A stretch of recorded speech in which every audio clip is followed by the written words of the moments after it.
안녕하세요. 일터의 소리 생활의 마음 정세경의 애플입니다. 나라 지키다 죽었냐. 화성 아리셀 공장 화재 사고 추모 분향소를 안산역 근처에서 세우는 과정에서 파출소장이 한 막말이라고 합니다. 죽음에도 계급이 있는 걸까요? 어떻게 저런 말을 슬퍼하는 이들 앞에서 당당히 할 수 있는 걸까요? 전주 제지공장에서 일하던 19살 청년 노동자가 화성 아리셀 공장에서 일하던 23분의 노동자가 주당 노동시간이 63시간 넘게 일하던 쿠팡 로켓 배송 노동자가 그리고 이루 셀 수 없는 수많은 노동자가 일터에서 죽임을 당하고 있습니다. 청취자 여러분, 로켓 배송 주문하는 휴대폰 너머에 택배기사의 죽음이 있음을 기억해 주셨으면 합니다. 그리고 쿠팡 노동환경 개선을 위해 무엇라도 힘을 보태는 일을 함께 찾아볼 수 있으면 좋겠습니다. 우리는 모두 일을 하는 사람입니다. 우리는 모두 똑같이 소중한 사람입니다. 우리는 모두 누군가의 가족입니다. 우리는 모두 사랑하는 사람을 위해 일을 합니다. 가수 하림의 노래 가사인데요. 우리는 모두 사람이고 노동자입니다. 일하다 죽지 않을 그 당연한 권리에 목청을 높여야 하는 이 현실 너무 참담합니다. 마음을 모아 노래를 부르면 세상은 조금씩 나아질까요? 이런 노래가 더는 불리지 않는 세상이 올 수 있게 정세경의 애플 함께합니다.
엄마 가슴 무너지고요. 집에 못 돌아가면은 가족은 어떡합니까? 우리는 모두 다 일을 하는 사람입니다.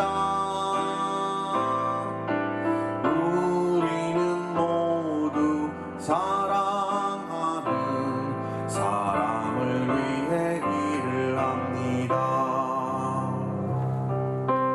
저녁엔 집에서 쉬고 휴일에는 여행도 가는 그런 평범한 일들이 왜 나는 어려운가요? 우리는 모두 다 일을 하는 사람입니다. 우리는 모두 똑같이 소중한 사람입니다. 우리는 모두 다 누군가의 가족입니다. 우리는 모두 사랑하는 사람을 위해 일을 합니다.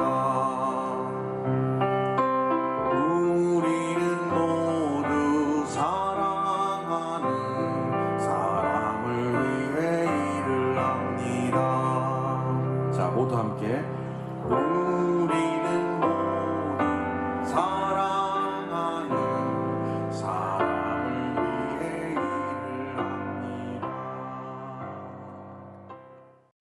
우리는 모두 일을 하는 사람입니다. 우리는 모두 똑같이 소중한 사람입니다.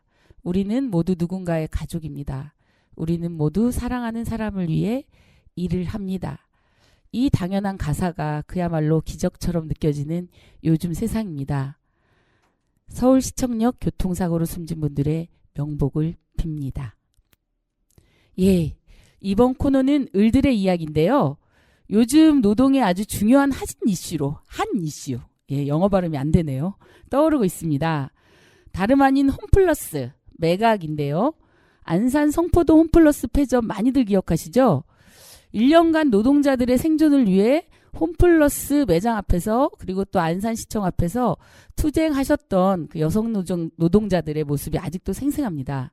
그 당시 폐점을 반대하며 시청 앞에서 삭발식을 했던 안산 홈플러스 윤인숙 지회장님의 눈물이 아직도 기억이 납니다. 그런데 또다시 홈플러스 매각 얘기가 슬슬 나오고 있어요. 홈플러스 매각 반대 투쟁의 맨 선두에 계시는 마트노조 경기본부 장경란 본부장님과 장경화 부본부장님 박수로 맞이하겠습니다. 와, 좀 더 박수를 세게 쳐주세요. 와, 그렇죠. 네, 반갑습니다. 예, 근데 장경란, 장경화 이름이 딱 끝에 한 끗 차인데요. 둘이 혹시 혈육인가요? 자매신가요? 아닙니다. 예. 아니에요? 아니 예. 이렇게 만날 운명이었나 봅니다. 아, 그래요. 좋아하시는 듯 아닌 듯 하는 그런 애매한 표정이신데요. 예, 오해도 많이 받으셨을 것 같아요. 먼저 두 분 반갑고요. 소개부터 해주실래요? 네, 안녕하세요. 마트노조 경기본부 본부장 장경란입니다. 저는 홈플러스 평촌점에서 근무하고 있습니다. 네, 반갑습니다. 마트노조 경기본부 부본부장 장경아입니다. 저는 동수원 홈플러스에서 근무하고 있습니다. 예, 벌써 2021년이니까 몇 년 전이죠. 그 홈플러스 성포점 정말 잘 됐거든요. 근데 그 갑자기 어느 날 폐점으로 인해 가지고 안산시 전체가 막 들썩들썩 시끌시끌했던 기억이 납니다. 근데 성포점은 근데 3년이 지났는데도 아직도 폐허처럼 서 있더라고요. 그래서 동네 주민들 그 근처 아파트에 사시는 분들도 도대체 언제 되냐 이렇게 묻기도 하더라고요. 생각해 보니까 저것들이 그 무조건 돈만 되면 다 팔아치우고 노동자들은 그냥 안중에도 없는 거 아니나 돌아보니 그런 생각이 나는데요. 성포동 홈플러스 지날 때마다 이 두 분께서는 참 많은 생각이 들 것 같아요. 어떠세요? 거기 지날 때마다 어떤 마음이 드시나요? 저는 볼 때마다 정말 화가 많이 나죠. 네, 그렇죠. 안산시도 건축업자도 모두 저희 노동자들과 같았거든요. 네. 폐점이 어쩔 수 없다면 안산시에서 건축호가 떨어질 때까지라도 영업을 연장하자. 그러나 MBK는 꿈쩍도 하지 않았습니다. 오로지 매각과 폐점이었습니다. 예, 저도 그 성포동의 그 텅 빈 홈플러스를 보면 많이 착잡합니다. 거기서 일하던 노동자들 뿔뿔이 흩어져 전배가고 희망퇴직으로 떠나시는 분들도 생각나고 참 우리 노동자들 처지가 짠하기도 하죠. 노동자 요구대로 건축허가 떨어질 때까지 영업을 연장했다면 저런 흉물스러운 거물을 3년 동안 시민들이 보지 않았을 텐데 말입니다. 그렇죠. 네, 그러면 결국에는 노동조합 주장이 맞았던 거라고 볼 수 있겠네요. 그렇죠. 예, 돌아보면 또 MBK가 노동조합 기살리고, 그렇죠. 노동조합의 직인이 죽어도 싫었던 것 같아요. 그 마음 이해할 것 같습니다. MBK 마음이 아니라 노동자들의 마음을 이해한다는 거예요. 아셨죠? 예. 그런데 또다시 이제 언론에서 홈플러스 매각 얘기가 또 나오고 있는데, 기사를 보니까 7월 2일 날 폭우가 아주 엄청 쏟아졌던 그날 서울 한복판 MBK 앞에서 비를 쫄딱 맞으시면서 그 마트 노동자들 집회하는 기사가 연합뉴스와 다른 언론에도 많이 보도됐더라고요. 그 집회에 관해서 우선 말씀해 주시겠어요? 네, 7월 2일 날 MBK 앞에서 했던 우리 집회는 MBK에 대한 투쟁 선포였습니다. 지난 언론에 나오는 얘기는 홈플러스 익스프레스를 매각한다는 것인데요. 회사도 이를 인정했습니다. 그러나 노동자에게는 그 어떤 얘기도 없습니다. 그래서 밀실 매각 반대, 홈플러스 분리 매각 반대에 대한 입장을 알리는 집회였습니다. 아, 몇 년 전에 투쟁이 끝난 줄 알았더니 다시 또 투쟁이 시작되는 얘기였군요. 참 윤석열 정권 아래서 노동자들이 제일 고통을 받는 것 같네요. 친재벌 편만 들기 때문에 더 어려움이 있을 것 같은 걱정도 되네요. MBK 하면 아직도 좀 청취자분들이 생소할 것 같아요.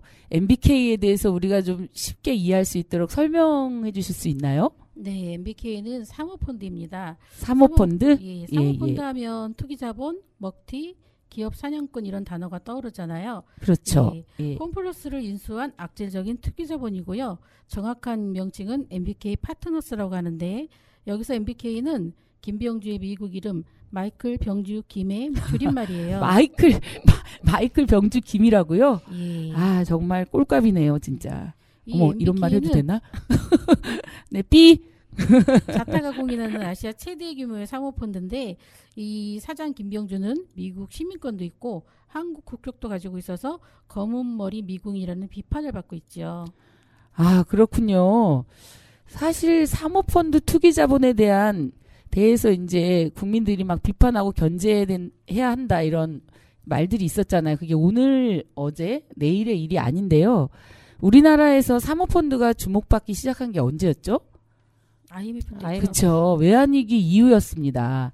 그래서 저희가 이제 국가가 부도가 났을 때 그 IMF 국제통화기금에서 요구를 한 거죠. 우리나라한테 자본시장을 전면 개방해라.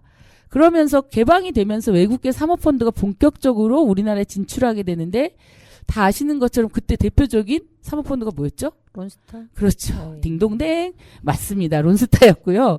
론스타는 주가조작 외환관리법 위반, 거액의 배당 등으로 수조 원의 매각 차익을 챙긴 것으로 우리가 다 아는데요. 그 이후부터 계속 끊임없는 사모펀드 규제법을 만들어야 된다. 국회에도 얘기했고 그때 홈플러스 같은 경우에도 국회에서 국회의원들 모아놓고 규제법 만들라고 하는 토론회도 하고 그랬던 것 같은데 아직까지 우리나라에 사모펀드 규제법이 만들어졌다.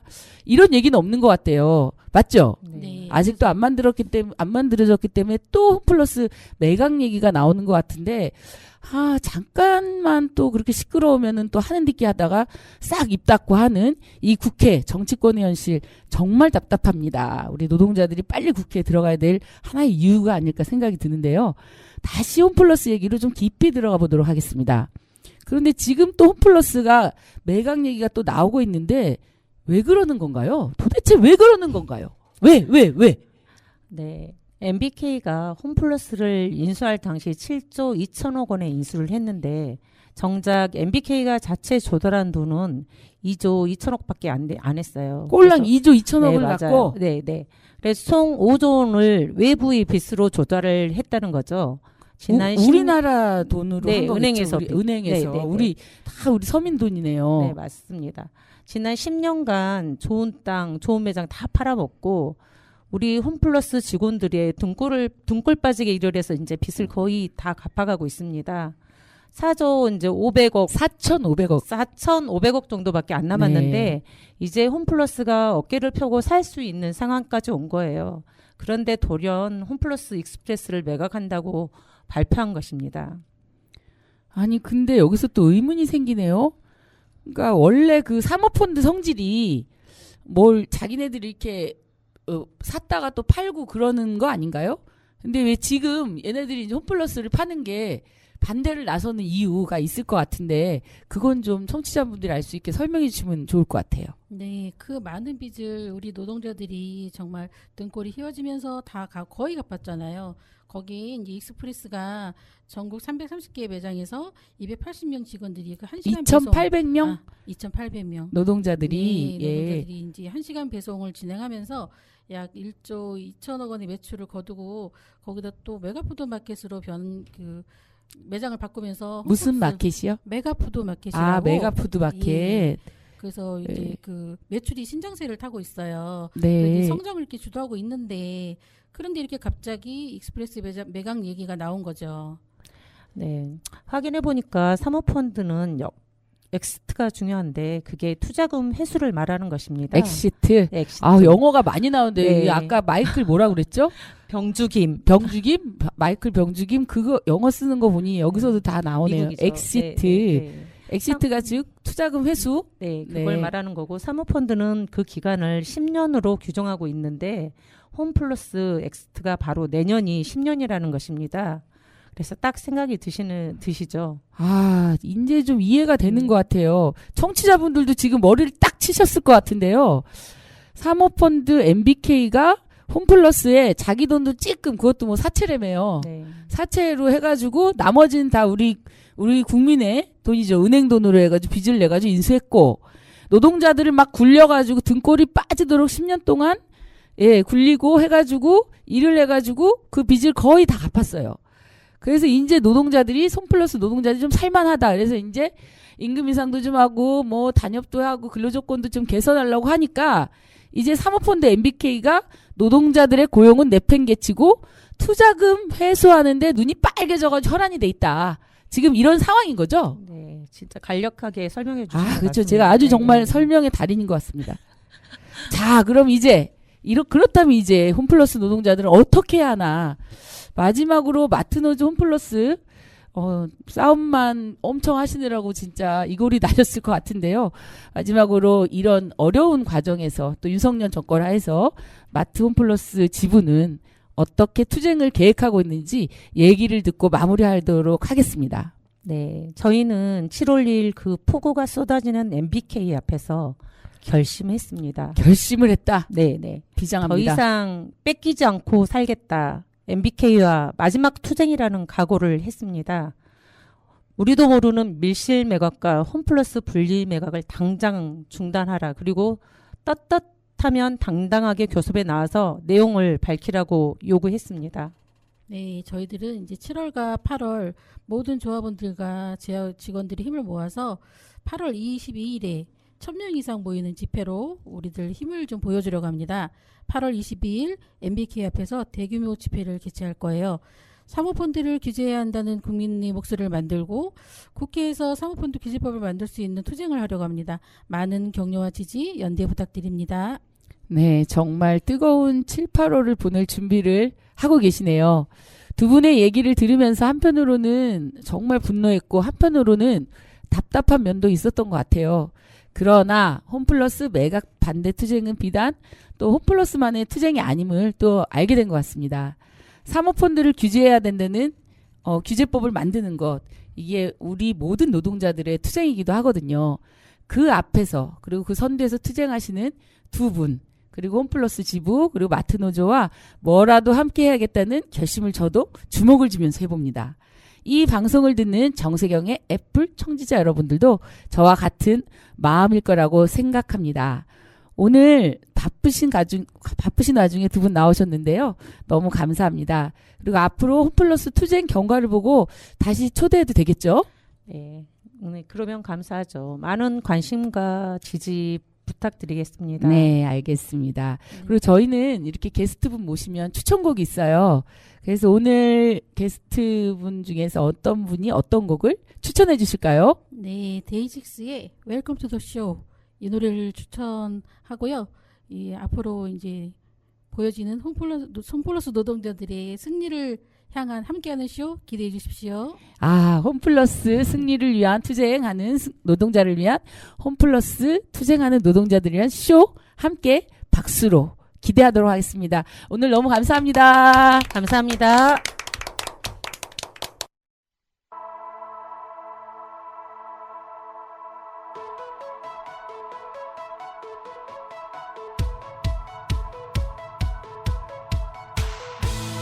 이젠 혼자가 아닐 무대 너무나 감격스러워 끝없는 가능성 중에 날 골라줘서 고마워 나와 맞이하는 미래가 위태로울지도 몰라 하지만 눈물 가득한 감동이 있을지도 몰라 그래도 내 손 놓지 않겠다면 It's on and let's go Welcome to the show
나는 맹세할게 내 전부를 다 바칠게 네 눈빛은 들리지 않게 널 바라보며 서 있을게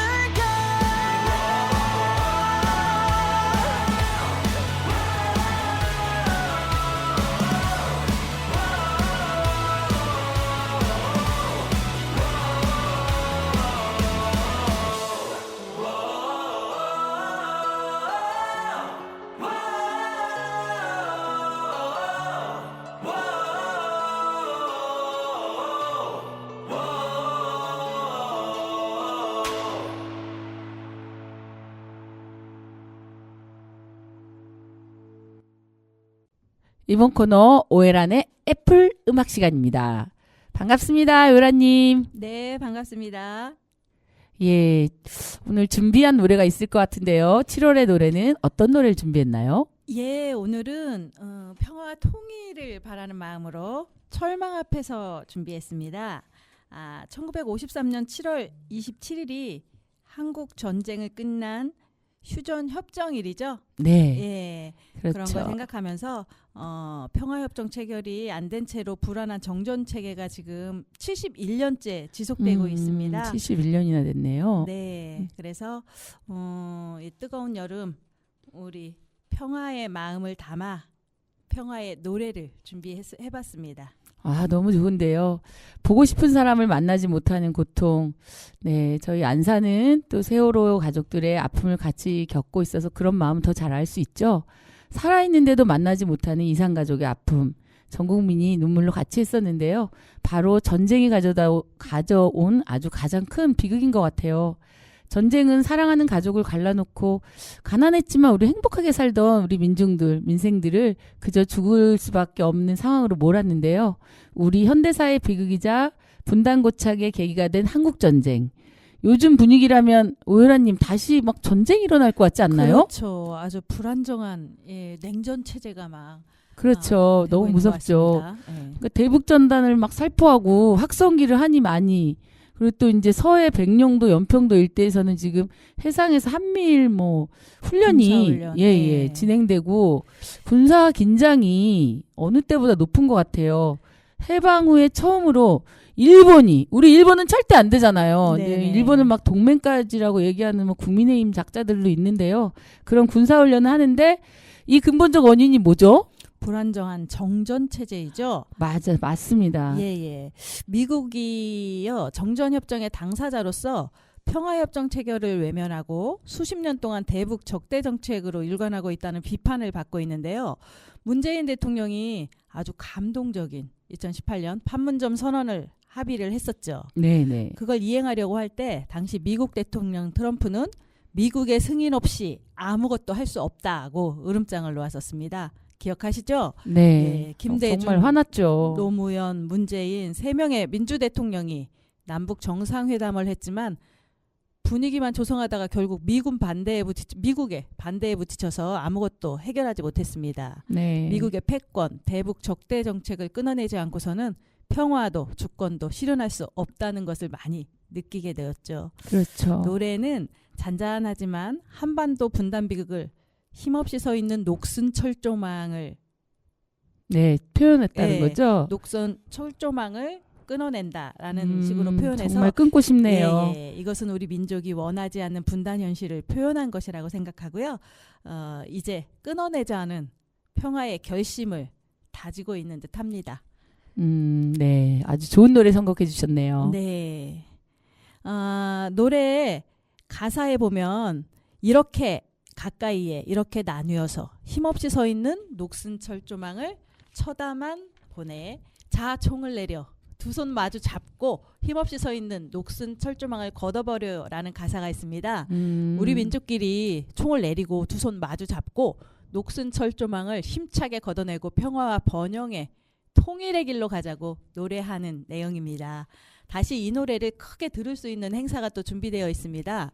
7월 27일. 네, 7월 27일 예, 이번 달이네요. 그렇죠. 오후 4시에 평택 미군기지 앞에서 전쟁 조장, 적대 행동 중단, 패권 동맹 아닌 한반도 평화협정 체결을 주장하는 시민사회의 평화 행동이 예정되어 있습니다. 경기 평택을 비롯한 평화 시민사회단체들이 함께 구성한 7.27 평택 미군기지 국제평화행동추진위원회와 자주통일평화연대에서 주최한다고 합니다. 많은 분들 함께 했으면 좋겠습니다. 네. 이렇게 전쟁 위기가 고조되고 있는데요. 이럴수록 저희 시민들이 더 많이 참여하면 좋겠네요. 그렇죠. 예, 전쟁 앞에서는 사실은 제일 고통받는 게 우리 이렇게 어려운 서민들이라고 생각해요. 민주주의나 민생 이런 문제들 다 전쟁으로 사라지잖아요. 그렇죠. 그래서 미국은 대북 비라살포에 뒷돈을 막 대주고 세균 실험실도 마음대로 갖다 놓고 쓰고 있잖아요. 예. 그래서 남북 관계 그러니까 남북 관계가 좀 회복하려면 또 회방까지 나요.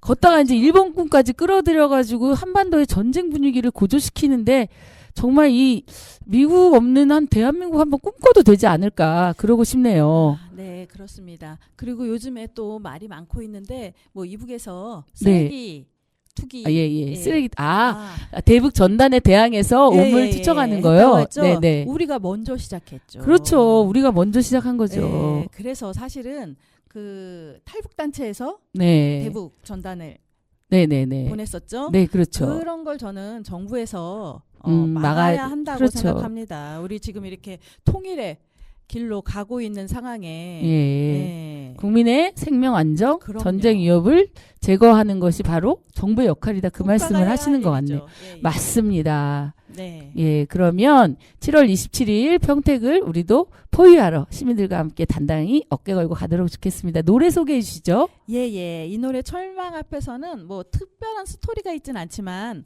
1993년에 발매된 김민기 전집 두 번째 앨범에 수록됐는데요. 장필순, 한동준, 윤영노, 권혁진이 함께 불러서 수록되어 있습니다.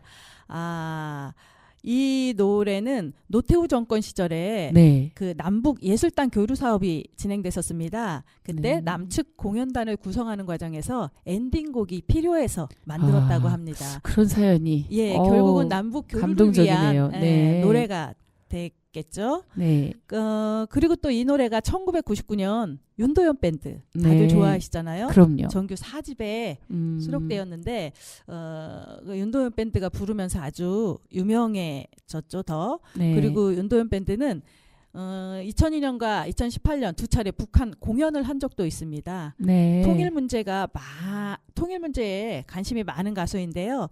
아버지가 이북 출신인 실향민 가족이라고 합니다. 그런 영향도 있었나 보네요. 그리고 또 2004년도에는 금강산 가극단과 함께 합동 콘서트를 가졌고 이때도 마지막 곡은 철망 앞에서였다고 합니다. 이렇게 설명을 해주시니까 완전히 그냥 제 마음이 더 뭉클해지네요. 예. 그래서 이제 남북 교류의 시작이 됐던 노래이고 우리가 이제 평화의 마음을 담아서 정말 우리 모두가 간절한 통일의 의지를 가지고 있지 않습니까? 네. 평화 통일, 자주적 통일 꼭 네. 함께 이루었으면 좋겠고요. 평화는 힘으로 쟁취한다고 했는데 진정한 평화를 쟁취하는 힘은 국민입니다. 국민입니다. 예, 대한민국의 모든 권력의 주체는 국민들의 평화대행진 동참으로 한반도의 녹슨 철조망을 끊어내는 그날까지 우리 함께 행동했으면 좋겠고요. 그날을 기대하면서 노래 들려드리겠습니다. 철망 앞에서 함께 들어보시면서 통일의 의지를 높였으면 좋겠습니다. 네, 좋습니다.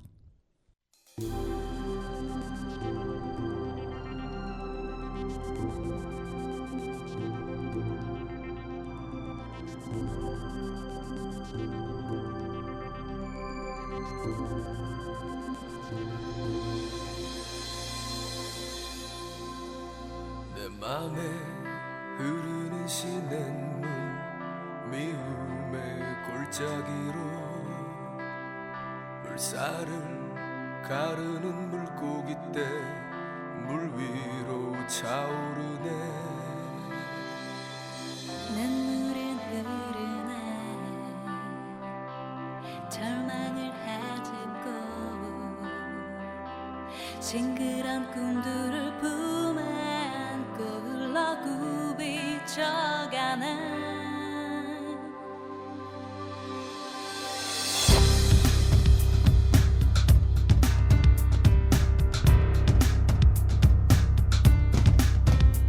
저걸로 드레피 불꽃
이번 코너는 정세경의 새로운 코너 이름 몸으로 말해요입니다.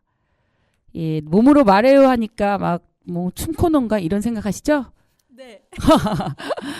여기 손님이 오셨습니다. 예, 게스트도 함께 모셨는데요. 예, 이따 소개드리겠습니다.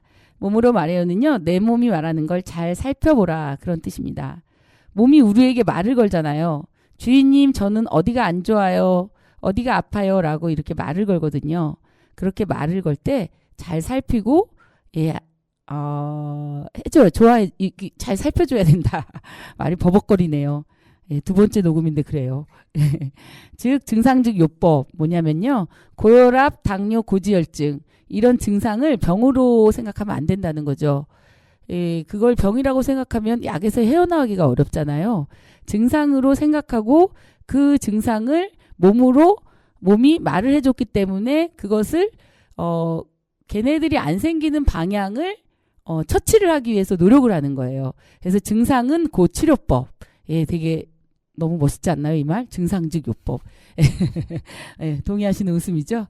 그래서 이 코너는 이런 증상이 생기는 원인 중에 가장 기본의 원인이라고 해요.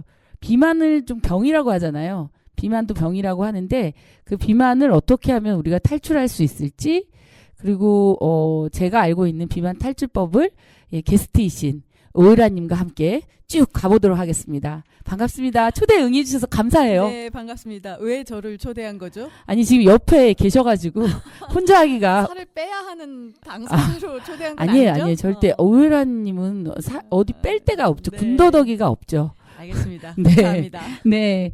그래서 오유라님 혼자 하기는 너무 외로울 것 같아서 제가 함께 진행하자 해서 지금 오셨어요. 너무 감사드리고요. 예, 오유라님의 코너는 사실 다음 코너거든요. 그래서 오늘 제가 비만 탈출 딱 얘기하니까 라디오 앞에 앉아 계셨던, 앞에 라디오는 아니죠, 이 방송을 듣던 청취자분들이 갑자기 막 종이하고 볼펜을 막 찾는 거예요. 그렇죠? 그래서 찾는 기회를 드리겠습니다. 예, 천천히 찾아서 오시고요.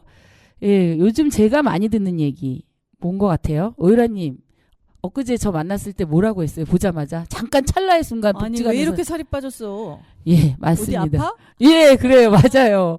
왜 이렇게 살이 빠졌냐, 어디 아프냐. 그리고 우리 박은미 PD님께서도 진짜 아픈 거 아니야? 검사해봐야 아는 거 아니야? 뭐 이렇게 말씀해 주는데요.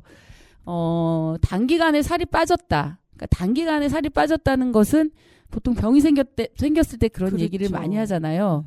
근데 어떻게 보면 제 체중이 과체중이 나갔기 때문에 그 단기간에 과체중에서 정상 체중으로 온 것을 보고 사람들은 어디 아프냐라고 했던 것 같아요.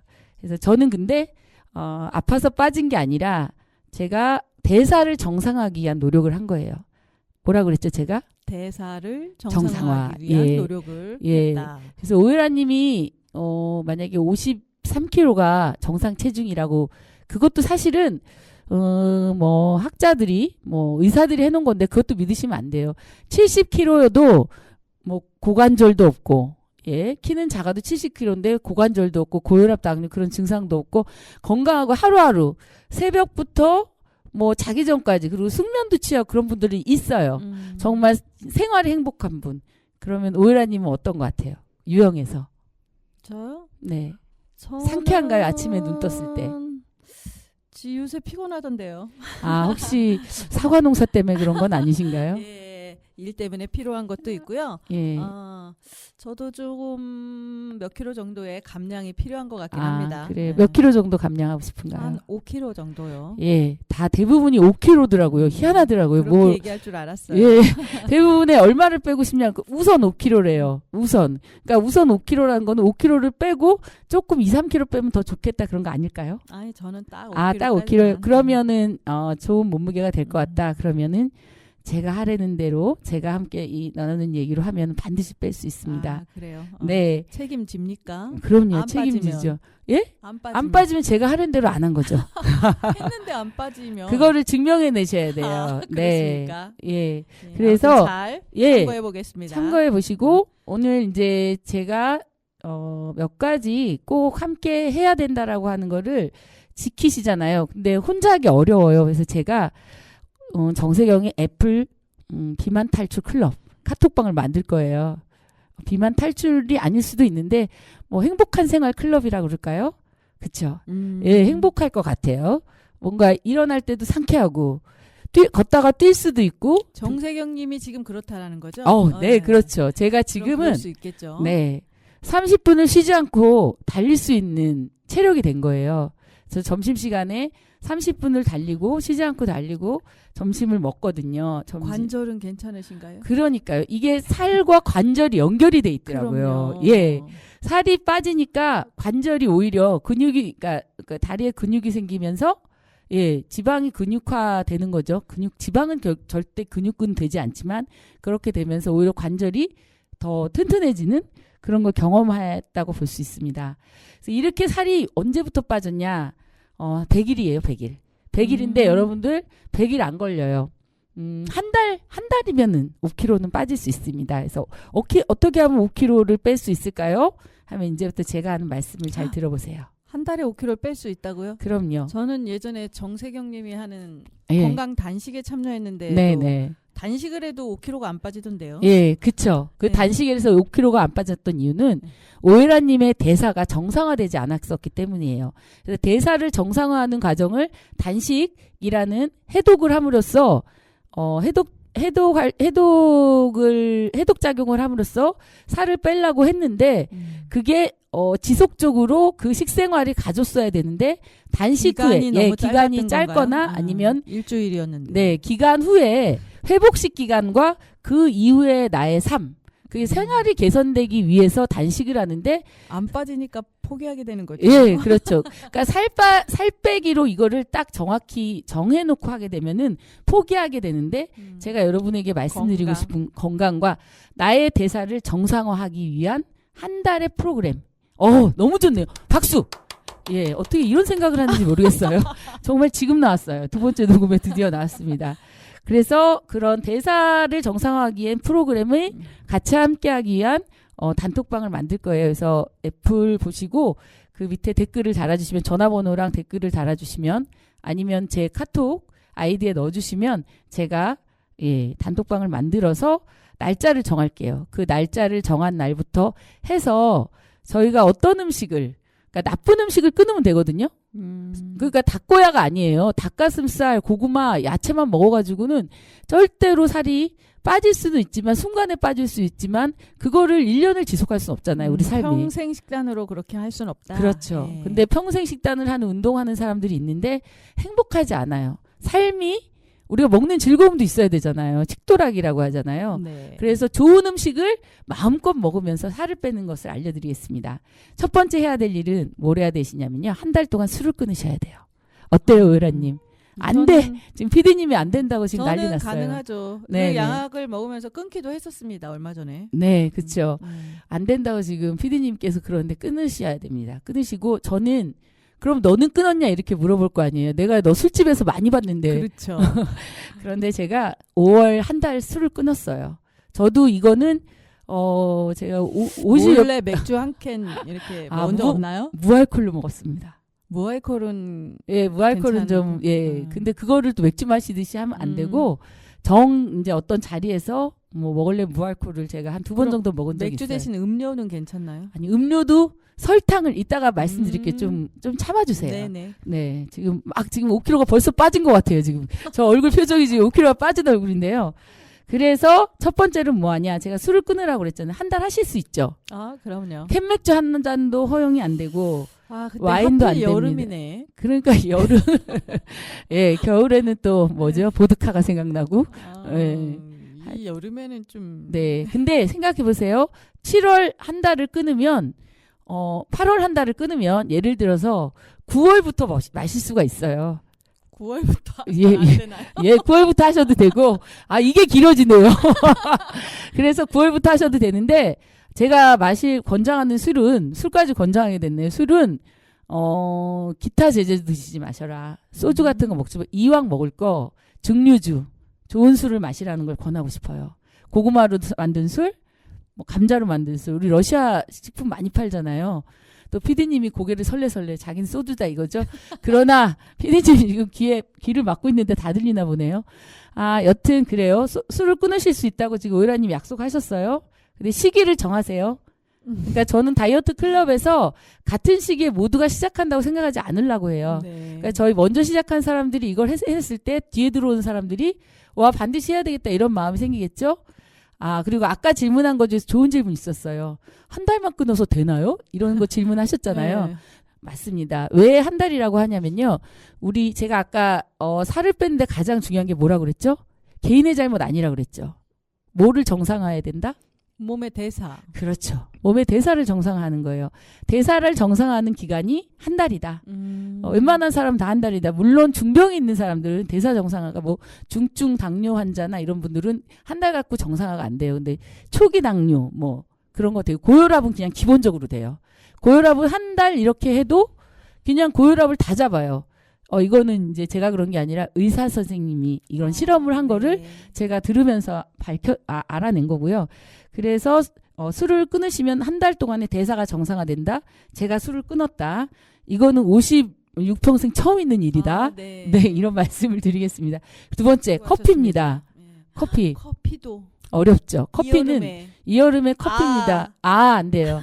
안 되는데 그러면 너는 안 먹냐? 그런데 저는 이제 지금은 너무너무 피곤하거나 그럴 때 남이 먹는 거 한 모금 정도 아니면 카누를 다 3분의 1을 20알이라고 하나요? 30알을 타가지고 이제 10개에서 커피 향만 느낀 정도? 그렇게 먹고 저는 사실 커피를 하루 10잔 먹어도 잠이 아주 잘 오는 사람이었어요. 제 체질이 그런 줄 알았거든요. 근데 제가 4월이 더 된 것 같은데 한 100일 넘은 것 같은데 4월이면 100일이네요. 커피를 끊고 내 숙면의 질, 잠의 질이 월등히 높아졌다는 걸 깨달았어요. 그래서 오유라님은 잠을 잘 주무시나요? 저는 깊은 잠을 잘 못 자는 편이죠. 그렇죠. 네. 깊은 잠을 잘 못 자죠. 네. 그래서 이게 깊은 잠을 잘 못 찾는 게 다이어트의 적이에요. 예, 첫 번째 적이 사실은 숙면이에요. 내가 먹는 음식이 아니라 음식이라고 생각하잖아요. 내가 칼로리가 높아서. 그래서 우리 막 다이어트 할 때 닭고야 아까 말한 것처럼 칼로리를 몇 칼로리 다 재가지고 나 2400칼로리에서 1000칼로리뿐이 안 먹었으니까 1400칼로리가 소비가 돼서 몇 킬로가 빠지겠지. 그런데 우리 그렇게 빠지나요? 아니죠. 안 빠지잖아요. 일주일 단식했을 때 살 몇 킬로 빠졌다고 그랬어요. 아니잖아요. 3kg예요. 그러니까요. 최대. 예. 대사에 다 문제인 거고, 그래서 칼로리 제한은 이제 버려라, 여러분들의 생각에서. 나의 대사는 칼로리를 제한함으로써 정상화되는 게 아니다. 라고 해서 첫 번째 뭐를 얘기했죠? 술을 한 달간 끊어라. 두 번째 커피. 그러면 커피를 죽어도 못 끊겠다 하시는 오후에 절대 마시지 마시고, 오전에만 제한을 두는데, 오전에도 한 잔을 나눠 드시든지, 그래서 점점 줄이시면 돼요. 그럼 세 번째는 뭐냐? 세 번째는 시간 제한 섭취를 하는 거예요. 먹을 때 먹고 안 먹을 때 안 먹어라. 왜냐? 우리 위는 혈류로 차 있어요. 그럼 뭐냐? 위에 음식이 들으면 위가 막 수축작용으로 해서 막 분해를 해서 내보내겠죠. 그럴 때 에너지 소모가 되게 많은 거예요. 그런데 그 위만 그런 게 아니고 모든 신체 세포에 60제 쪽에나 되는 세포들이 다 나의 몸이 활동하는 몸으로 그 세포들이 움직이는 거예요. 그럼 그 세포들은 언제 쉴까요? 잠잘 때? 잠잘 때하고 안 먹을 때죠. 그래서 그 공복이란 것은 오토파지라고 해서 세포가 새로 생성되는 그 시간을 주는 거예요. 근데 저희는 밥을 먹고 나서 뭔가 달달한 게 땡겨 그러면은 뭐 당이 떨어졌어 그러면서 간식을 사오고 간식을 먹게 되고 또 그 다음에 또 때가 되면 배가 고프잖아요. 네. 정말 배가 안 고플 건데 나의 위는 너무 이상해요. 식사 때문에 또 배가 고파요. 그러다가 10시가 되면 또 남편이 와서 뭐 맥주를 한잔 할까? 야식이 그러면은 땡기죠. 그렇죠. 네. 그 야식 옆에서 차려주다가 또 같이 앉아서 먹게 그렇죠. 되고. 전에요. 그래요? 얘가 딱 맞았네요. 그래서 어떻게 보면 다이어트의 적은 주변 사람일 수도 있어요. 맞아요. 그리고 단 거를 좋아하는 친구가 또 적일 수도 있어요. 그래서 맛있는 디저트가 있는 카페를 투어하는 친구를 절대 사귀지 말아라. 이런 얘기가 있거든요. 네. 그래서 시간 제한 섭취는 16대 8이에요. 16시간 동안 굶고 8시간 섭취한다. 라는데 간헐적 단식. 간헐적 단식인데 단식이라고 할 것도 없어요. 하루 그걸 했다고 단식이란 표현은 그러고 식이요법이라고 칩시다. 요법이라고 간헐적 치고 식이요법. 예. 요법이라고 치는데 처음부터 16대 8 어렵다 이렇게 생각하시면 12 요법으로 시작하셔서 16대 8을 하시고요. 그리고 제일 좋은 건요. 자기 전 공복 4시간을 유지하는 게 제일 좋아요. 자기 전에 공복 4시간. 공복 4시간인데 저 그거 못해요. 그게 어렵죠. 네, 저도 못해요. 저도 못하는데 저는 그 대신에 1시 전까지는 물 위에는 아무것도 먹지 않아요. 그게 이제 제가 시작하게 된 거예요. 이 요법을. 1시 낮 1시. 아, 그러니까 12시 낮 반이 1시? 점심시간인데 네. 12시 반에 제가 회사 주변에 황구지천이라고 아주 이쁜 점심 안 드세요? 아니 그리고 뛰고 와서 30분 쉬지 않고 달리고 와서 일하는데 식사를 하죠. 예, 식사를 하니까 식사를 하게 되는 거예요. 그래서 이게 굉장히 중요하다. 왜냐하면 우리 세포가 건강한 세포가 되기 위해서 우리 세포들에게도 쉴 수 있는 시간을 달라는 아우성을 들어줘라. 예, 이것만 하셔도 몸이 달라짐을 느낍니다. 이걸 하시면 되고요. 그 다음에는 뭐냐면 저탄수화물의 식사인데요. 저탄수화물이 뭐냐? 밥을 적게 먹으라는 것도 있지만 탄수화물이 여러 가지가 많아요. 그래서 탄수화물은 사실은 3분의 1공기 정도만 먹어도 하루에 탄수화물의 섭취가 다 되는 거예요. 그럼 뭐로 해요? 그러면 고기도 있고 많잖아요. 생선도 있고 먹을 게. 돈이 많이 들어갈 텐데요. 그렇죠. 돈은 많이 들어가죠. 예. 그런데 고기, 생선, 뭐 닭가슴살도 있고 돼지 안심 그런 것도 요리법이 정말 많더라고요. 그래서 고기를 매일매일 먹냐? 그렇진 않아요. 두부도 있고 가지, 감자, 야채로도 찜을 해서 먹을 수 있고 여러 가지 방법이 있거든요. 그렇게 하고요. 제일 중요해요. 별표를 치세요. 지금 네. 좋은 음식을 먹으라고 했잖아요. 예. 그러면은 내가 4가지 음식만 피하면은 돼요. 설, 밀, 나티. 오해라님 한번 해보시죠. 설밀, 튀. 튀. 예, 나가 뭐 같아요?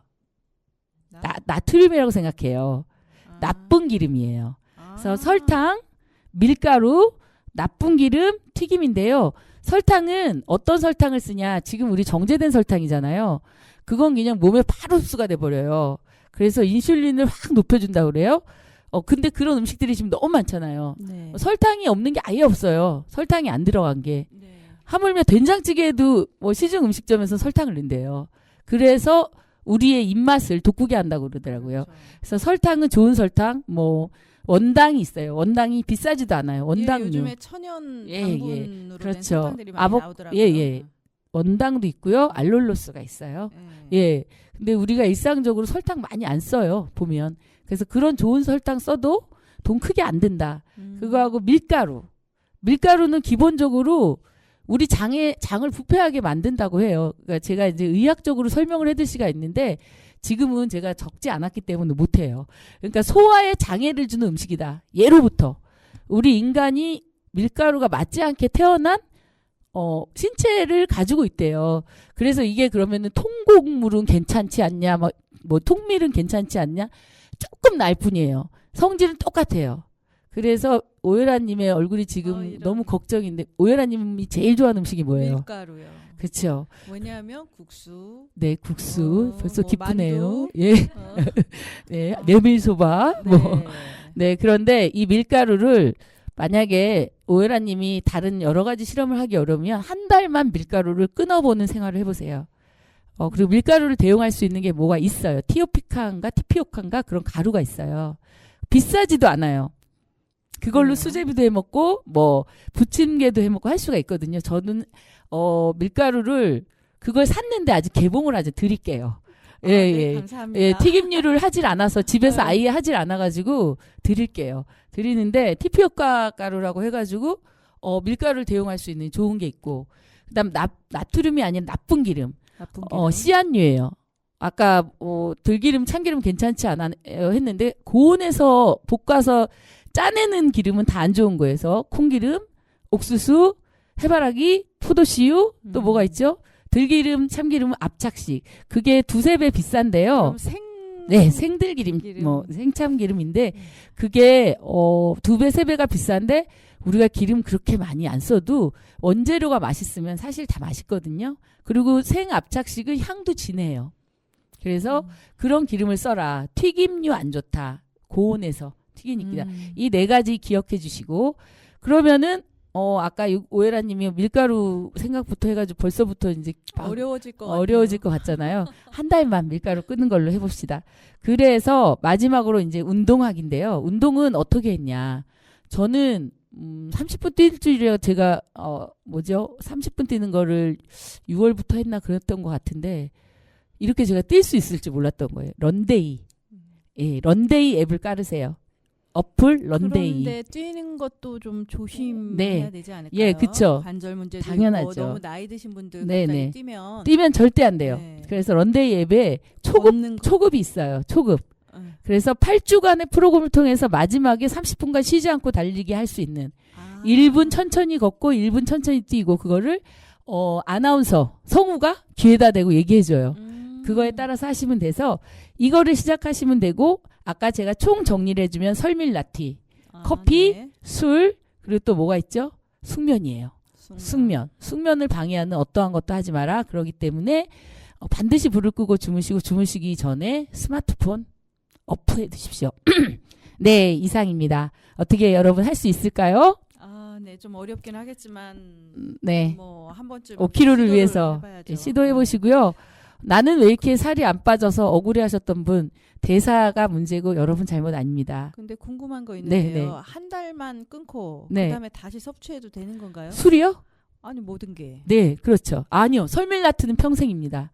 어렵군요. 예, 설밀라트는 평생이고요.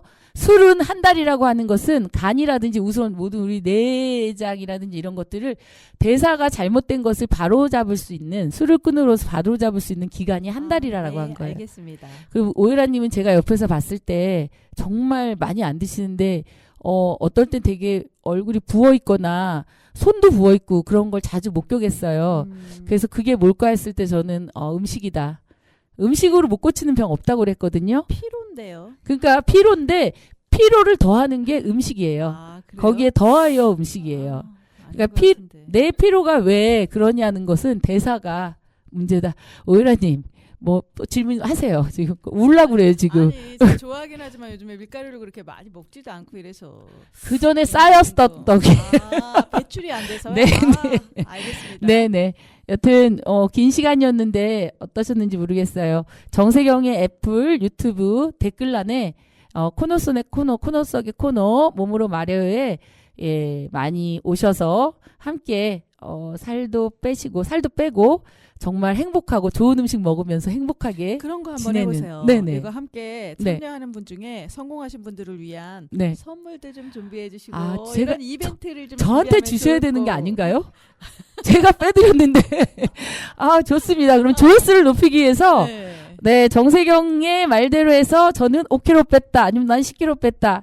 이런 좋은 소식들이 곳곳에서 들리는 그날을 위해서 제가 카톡방을 만들도록 하겠습니다. 선물 준비하실 건가요? 네, 그래요. 알겠습니다. 좋은, 올리브유를 준비해드리겠습니다. 좋죠? 하고 싶죠? 정말요? 네, 올리브유를 사랑하는 오해라님 같이 하시도록 하겠습니다.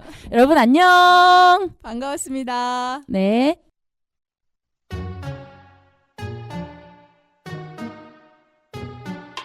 건물 사이에 피어난 장미 제발 살아남아 줬으면 꼭 잊지 마 잘 자라줘 온몸을 덮고 있는 가시 얼마나 힘이 들었으면 견뎌내줘서 고마워 예쁘지 않은 꽃은 다들 골라내고 잘라내 예쁘면 또 예쁜 대로 꼭 언젠가는 시들고 왜 날 버려두지를 못해 그냥 가던 길 좀 가 어렵게 나왔잖아 악착같이 살잖아 hey. 나는 건물 사이에 피어난 장미 삭막한 이 도시가 아름답게 물들 때까지 고개 들고 버틸게 끝까지 모두가 내 향기 맛보지에 웃을 때까지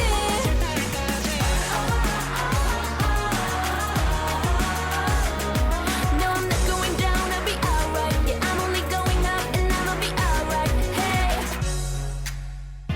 내가 원해서 여기서 나왔냐고 원망해봐도 안 달라져 하나도 지나고 돌아보면 앞만 보던 내가 보여 그때 작은 변했다고 생각 안에 그냥 날 믿었다고 거센 바람이 불어와 내 살을 배려해도 자꾸 벌레들이 나를 괴롭히고 파고들어도 너 언제나 굴하지 않고 쓰러지지 않아 나